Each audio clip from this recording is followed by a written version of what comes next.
ಕೊಳ್ಳೆ ಹೊಡ್ಕೊಂಡು ಹೋಗೋದಕ್ಕ ನಿಮ್ಮಪ್ಪ ಬರೀ 4 ಎಕರೆ ಜಮೀನು ಅರ್ಜಿ ಹಾಕಿದ್ರು 91ರಲ್ಲಿ. ನನಗೇನು ಇಲ್ಲ, 4 ಎಕರೆ ಜಮೀನು ಕೊಡ್ರಿ ನನಗೆ ಅಂತ ಹೇಳಿ ಕಮ್ಮದಳ್ಳಿಯಲ್ಲಿ. ಇವತ್ತು 4,000 ಎಕರೆ ಮಾಡಿದ್ದೀರಿ ನೀವು. ಎಲ್ಲಿಂದ ಬಂತು 4,000 ಎಕರೆ?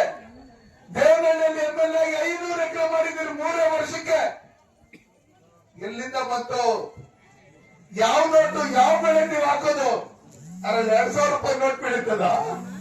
500 ರೂಪಾಯಿ ನೋಟ್ ಬೆಳೀತದ ಬೆಳೆಯಲ್ಲಿ? ನಮ್ಮ ಬೆಳೆಗಳಿಗೆ ನೀರಿಲ್ಲ, ಬರಗಾಲ, ನ್ಯಾಯವಾದ ಬೆಂಬಲ ಬೆಲೆನೂ ಸಿಗ್ತಾ ಇಲ್ಲ, ಹಾಲು ಉತ್ಪಾದನೆಗೆ ಸಹಾಯಧನನ್ನು ಕೊಡ್ತಾ ಇಲ್ಲ, ರೇಷನ್ ಕೊಡ್ತಾ ಇಲ್ಲ. ಹಿಂಗಿರ್ತಕ್ಕಂಥ ಸಂದರ್ಭದಲ್ಲಿ ನಾವೆಲ್ಲರೂ ಎಚ್ಚೆತ್ಕೊಂಡು ಈ ಹೋರಾಟವನ್ನ ಇನ್ನೂ ಹೆಚ್ಚಿನ ರೀತಿಯಲ್ಲಿ ನಾವೆಲ್ಲರೂ ಮಾಡಿ, ಬರೀ KGF ಒಂದೇ ಕಡೆ ಆಗಿರೋದಲ್ಲ ಇದು.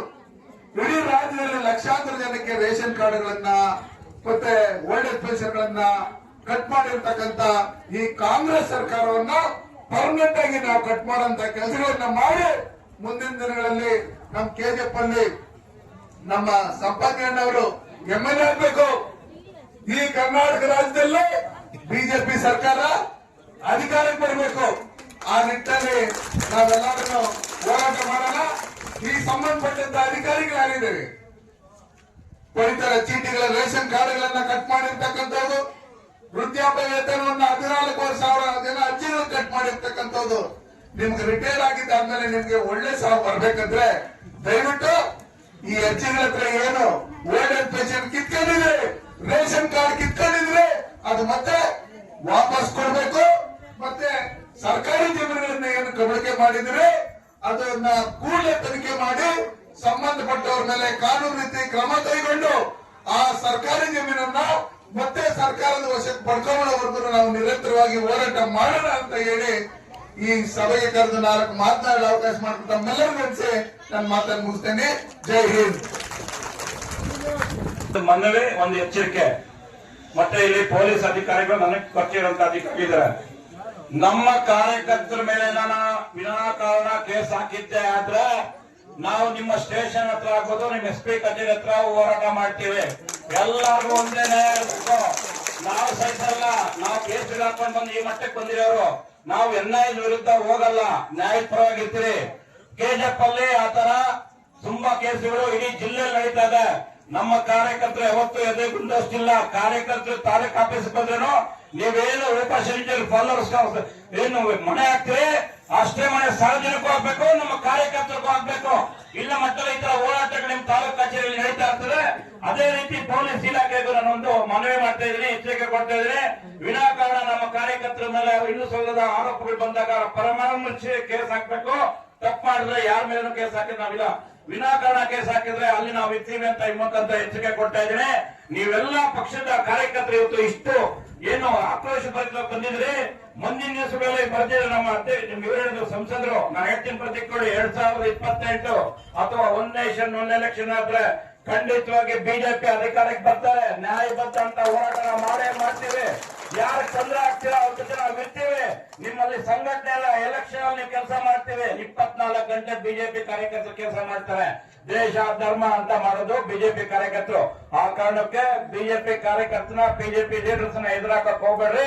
ನ್ಯಾಯಬದ್ಧ ಅಂತ ಜನ ನೀವು ಆಳ್ತ ಮಾಡಿದ ಮಾತ್ರ ನಿಮ್ಗೆ ನಾವು ಸಪೋರ್ಟ್ ಇರ್ತೀವಿ ಅಂತೇಳಿ ಇವತ್ತು ನಮ್ಮ ಮಾಜಿ ಶಾಸಕರು ಈ ಒಂದು ಹೋರಾಟದ ನೇತೃತ್ವ ವಹಿಸಿರುವಂತ ಇವರು ನಮ್ಮ ಸಂಪನ್ನಿಯವರು ಮಾತಾಡಕ್ ಮುಂಚೆ ಜೋರಾಗಿ 1-2 ಸಲ ಘೋಷಣೆ ಹಾಕ್ಬಿಟ್ಟು ಅವ್ರು ಮಾತಾಡ್ಬೇಕಂತ ಹೇಳ್ರಿ. ಭಾರತ್ ಮಾತಾ ಕೀ ಎಲ್ಲರಾಗ್ಬೇಕು ಘೋಷಣೆ. ಅಲ್ಲಾಡ್ಬೇಕಿದು ಏನ್ ಹೇಳ್ಬೇಕು? ಭಾರತ್ ಮಾತಾ ಕೀ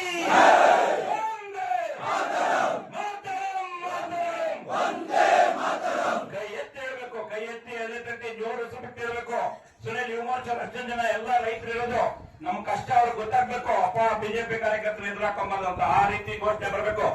ಭಾರತ್ ಮಾತಾ ಕೀ ವಂದೇ ಮಾತರಂ ಮಾತರಂ ಮಾತರಂ ವಂದೇ ಮಾತರಂ. ಹೋರಾಟ ಹೋರಾಟ ಎಲ್ಲ ವರ್ಗ ಹೋರಾಟ, ಎಲ್ಲಿ ತನಕ ಹೋರಾಟ ಎಲ್ಲ ವರ್ಗ ಹೋರಾಟ, ರಕ್ತವನ್ನು ಚೆಲ್ಲುತ್ತೇವೆ. ಈ KGF ಇರತಕ್ಕಂತ ಜನ ಅಧಿಕಾರಿಗಳು ಬಂದ್ಬಿಟ್ಟಿದ್ದಾರೆ, MLA ಬಂದಿದ್ದಾರೆ. ಇವತ್ತೇ ನಮ್ಗೆ ರೇಷನ್ ಕಾರ್ಡ್ ಕೊಡ್ತಾರೆ, ಪೆನ್ಷನ್ ಕಾರ್ಡ್ ಕೊಡ್ತಾರೆ ಅಂತೇಳಿ ಮುನ್ಸಿಪಾಲಿಟಿಗೆ ಬಂದ್ರು. ನಿಮ್ಮ ಉತ್ತರ ಏನು? ಏನ್ ಕೊಟ್ರಿ?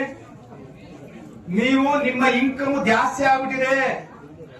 ಇವತ್ತಿನ ಪರಿಸ್ಥಿತಿಯಲ್ಲಿ ಎಲ್ಲರ ಮನೆಯಲ್ಲೂ ಟಿವಿ ಇದೆ, ಕಡು ಬಡವರ ಮನೆಯಲ್ಲೂ ಟಿವಿ ಇದೆ. ಆ ಟಿವಿ ತಗೊಳ್ಬೇಕಾದ್ರೆ ಅವ್ರ ಹತ್ರ ದುಡ್ಡಿಲ್ಲ. 1000-2000 ರೂಪಾಯಿ ಕಟ್ಬಿಟ್ಟು ಕಂತಲ್ಲಿ ಟಿವಿ ತರ್ತಾರೆ. ಆ ಶೋರೂಮ್ ಹೋದ್ರೆ 2 ವೀಲರ್ ತಗೋಬೇಕಂದ್ರೆ 5,000 ಕಟ್ಟಿದ್ರೆ 2 ವೀಲರ್ ಕೊಡ್ತಾರೆ. ಮಿಕ್ಕಿದ್ದೆಲ್ಲ ತಿಂಗಳು ಬಡ್ಡಿ ಸಮೇತ ಕಟ್ಟಬೇಕು. ಹಂಗಾದ್ರೆ ನ್ಯಾಷನಲ್ ನಮ್ಮ ಸ್ಕೀಮು, ದೇಶದ ಪ್ರಧಾನಮಂತ್ರಿ ಕೊಟ್ಟಂತ ಸ್ಕೀಮು NRG ಅಂತ ಮೊದಲು ಕರಿತೀವಿ, ಇವತ್ತು ಜಿ ಅಂತ ಕರಿತೀವಿ. ಅದರ ಯೋಜನೆಯಲ್ಲಿ ನಿಮ್ ತಂದೆನೇ ಮಂತ್ರಿ. ಹೋಗಿ ಅಪ್ಪ, ನನಗೆ ಜನ ವೋಟ್ ಹಾಕಿದ್ದಾರೆ, ನನ್ನ ಮಾನ ಮರ್ಯಾದೆ ಬೀದಿಯಲ್ಲಿ ಬಿಜೆಪಿಯವರು ಹರಾಜಾಗ್ತವ್ರೆ, ಈ ತಾಯಂದಿರು ಬೀದಿ ನಿಂತ್ಕೊಂಡು ಇಡೀ ಶಾಪ ಆಗ್ತಾ ಇದ್ದಾರೆ, ನೀನು ಒಂದು ಈ ಹೆಣ್ಣು ಬಾಳಿಗೆ ಮಣ್ಣು ಹಾಕಿದೀನಿ ಅಂತ ಕೇಳ್ತಾವ್ರೆ. ಅದಕ್ಕಾಗಿ ನನಗೆ ಕೂಡಲೇ ಸುತ್ತೋಲೆನ ಹೊಡಿಸಿ ನಾಳೆ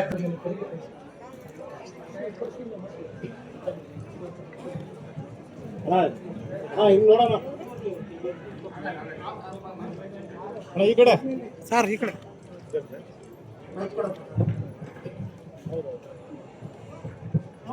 ಮೇಡಮ್, ಈ ಕಡೆ ನೋಡಿ. ಎಲ್ರಿಗೂ ನಮಸ್ಕಾರ. ಇದೇನು ನೀವು 1 ತಿಂಗಳ ಹಿಂದೆ ಅರ್ಜಿ ಕೊಟ್ಟಿದ್ರಿ KG-ಕೋಟೆ ಗ್ರಾಮದ ಸರ್ವೆ ನಂಬರ್ 121 ಬಗ್ಗೆ.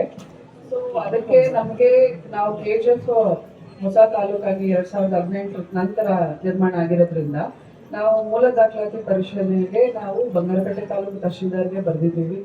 ಅವ್ರ ಕಡೆಯಿಂದ ನಮಗೆ ಒಂದಷ್ಟು ಮಾಹಿತಿ ಸಿಗ್ಬೇಕಾಗಿದೆ. ಸೊ ಅದು ಬಂದ ನಂತರ ನಾವು ಇದ್ರ ಬಗ್ಗೆ ಏನ್ ಕ್ರಮ ವಹಿಸಿದೀವಿ ಅಂತ ನಿಮ್ಗೆ ಲಿಖಿತ ರೂಪದಲ್ಲಿ ನಿಮ್ಗೆ ಮಾಹಿತಿಯನ್ನ ತಲುಪಿಸಕ್ಕೆ ನಾವು ಕ್ರಮ ತಗೊಳ್ತೀವಿ. ಮತ್ತೆ ಎರಡನೇದು 4,000 ಪಡಿತರ ಚೀಟಿ. So BPL card APL card ಆಗಿರುವಂತಹ ಒಂದು ಸಿಚುವೇಶನ್. ಅದರಲ್ಲಿ ನಮ್ಮ ಫುಡ್ ಅವರು ನಿಮ್ಗೆ ಸ್ಟ್ಯಾಟಿಸ್ಟಿಕ್ಸ್ ಪ್ರಕಾರ ಮಾಹಿತಿ ಕೊಡ್ತಾರೆ. ಬಟ್ ಆದ್ರೆ ಯಾವುದೇ ಕಾರ್ಡ್ ಕ್ಯಾನ್ಸಲ್ ಆಗಿಲ್ಲ ಅನ್ನೋದು ಸಾರ್ವಜನಿಕರ ಗಮನಕ್ಕೆ ತರಕ್ಕೆ ಇಷ್ಟಪಡ್ತೀನಿ. ಎಲ್ಲ ಕಾರ್ಡ್ಗಳು BPL ಇಂದ APL ಆಗಿ ಕಾರಣಾಂತರಗಳಿಂದ ಕನ್ವರ್ಟ್ ಆಗಿದೆ. ಅದನ್ನ ನಾವು ಆದಷ್ಟು ಬೇಗ ನಮ್ಮ ಟೆಕ್ನಿಕಲ್ ಟೀಮ್ ಅಲ್ಲ ನಾನು ಅದನ್ನೇ ಹೇಳ್ತಿದ್ದೀನಿ. ಒಂದ್ ನಿಮಿಷ ನಾನು ಏನ್ ಹೇಳ್ತೀನಿ ಅಂದ್ರೆ, ಜನಗಳು ಇದು ರೇಷನ್ ಕಾರ್ಡು ಕ್ಯಾನ್ಸಲ್ ಆಗಿ ಅವರು ರೇಷನ್ ಹೋದಾಗ ಅವ್ರಿಗೆ ರೇಷನ್ ಕೊಡ್ದಿರೋ ವಾಪಸ್ ಕಳ್ಸಿರೋದು. ಅದೇ ಒಂದ್ ನಿಮಿಷ. ಸೊ ಅಲ್ಲಲ್ಲ ಪರಿಶೀಲನೆ ಮಾಡ್ತಿದ್ವಿ ಅಂತಾನೆ ನಾನು ಹೇಳ್ತಾ ಇರೋದು.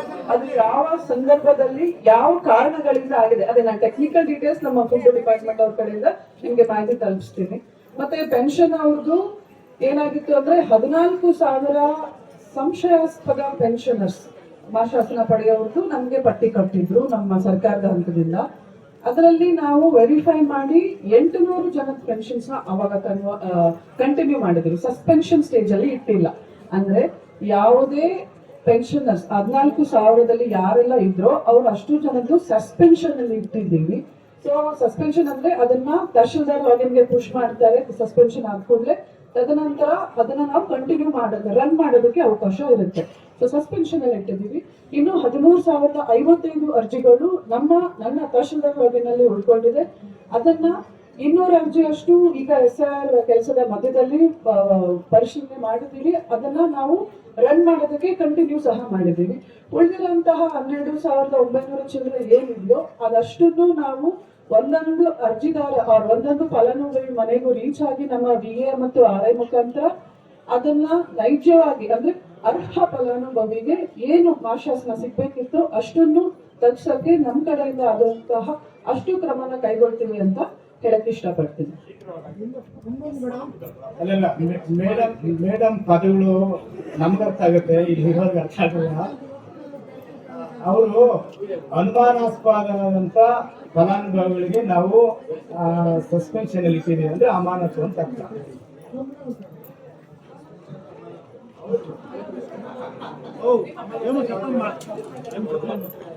ಆಯ್ತು, ಆಗಿದ್ರೆ ಒಳ್ಳೇದು. ನೋಡಿ, ನಾನು ಮೇಡಮ್ ಏನ್ ಹೇಳ್ತೀನಿ ಅಂದ್ರೆ, ಕಾನೂನು ಬರುತ್ತೆ, ಅಮೆಂಡ್ಮೆಂಟ್ ಬೇರೆ, ಸರ್ಕ್ಯುಲರ್ ನಾವು ಮರ್ಚ್ ಮಾಡಿದಾಗ ಕಾನೂನು ಅಂದಾಗ ಅದಕ್ಕೆ ಪಾಲಿಸಬೇಕಾಗುತ್ತೆ, ಅದು ವಿಧಾನಸೌಧ ಒಳಗಡೆ ಆಗ್ತದೆ.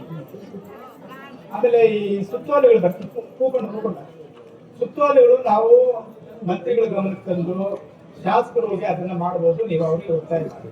ನಾವ್ ಹೇಳ್ತಾ ಇರೋದು ಇಷ್ಟೇ ಮೇಡಮ್, ರೇಷನ್ ಕಾರ್ಡು ಕಿತ್ತಾಕ್ಬೇಕು ಮತ್ತೆ ಪೆನ್ಷನ್ ಕಿತ್ತಾಕ್ಬೇಕು ಅಂತೇಳಿ ಆ ಪದ ಈಗ ನಾವ್ ಯಾಕೆ ಸ್ವಾಭಾವಿಕವಾಗಿ ರದ್ದಾಗಿದೆ ಅಂತ ಪದ ಬಳಸ್ತೀವಿ ಅಂದ್ರೆ, ನೀವು ಅದು BPL ಇಂದ APL ಕನ್ವರ್ಟ್ ಆಗಿದೆ ಅಂತ ಹೇಳ್ತೀವಿ. ಕನ್ವರ್ಟ್ ಅನ್ನೋ ಪದ ಮತಾಂತರ ಅನ್ನೋ ಸಂದರ್ಭದಲ್ಲಿ ಬಳಸ್ತೀವಿ. ಅದು ಕನ್ವರ್ಟ್ ಆಗಿದೆ ಅಂತ ಹೇಳಿದ್ರೆ ಇವ್ರಿಗೆ ಯಾರಿಗೂ ಅರ್ಥ ಆಗಲ್ಲ.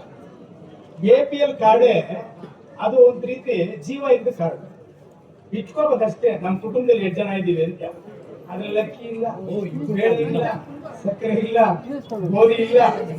ಇನ್ನು ಮುಂದೆ ಹೆಜ್ಜೆ ಹೋದ್ರೆ ಯಾವುದೇ ಆಸ್ಪತ್ರೆಯಲ್ಲಿ ದಾಖಲು ಮಾಡ್ಕೊಳ್ಳಲ್ಲ, ಸರ್ಕಾರ ಯೋಜನೆಗಳು ಒಂದೂ ಸಿಕ್ಕಲ್ಲ.